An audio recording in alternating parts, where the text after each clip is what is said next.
I recently had a conversation with a precious elderly woman who had once enjoyed a vibrant family life, rich community connections, and many travels around the world. Maria's children had grown up and moved away.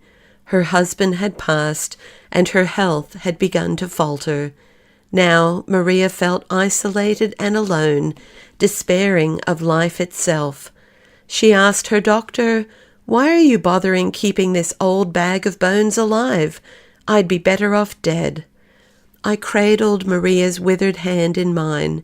She had already told me about enough stories about her childhood that I knew she'd been well trained in Christian faith and the scriptures. "Do you remember the phrase, Imago Dei?" I asked her. "Of course I do. It means the image of God." Our very identity is so important to God that God described it at the very beginning of his book in Genesis 1:27. God created humankind in his image. In the image of God he created them. Male and female he created them. For Christians, this is our fundamental understanding of what it means to be human. God has somehow shaped humankind in God's image. What exactly does that mean?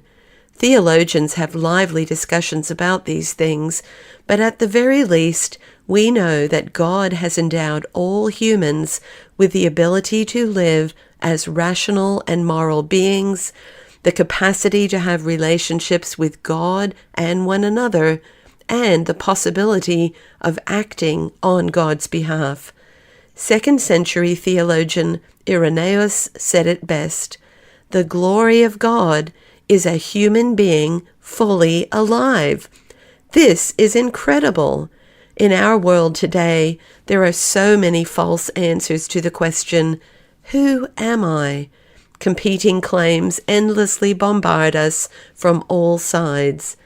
As we center our hearts and minds on God in this time of communion, I invite you right here, right now, to hear God's affirmation of your true identity. Jesus came to take us back with him into the eternal embrace, to experience union with God through him, with him, in him, right here, right now, and forever. As we partake of the body and blood of Christ, remember that we are the ongoing body of Christ, and hear Christ's invitation to you today to be fully alive. This is the glory of God. On the night that Jesus was betrayed, he took the bread and said, "This is my body, which is given for you. Do this in remembrance of me." Let's eat together. Again, Jesus took the cup and said, "This is my blood of the new covenant poured out for you. Do this in remembrance of me." Let's drink together.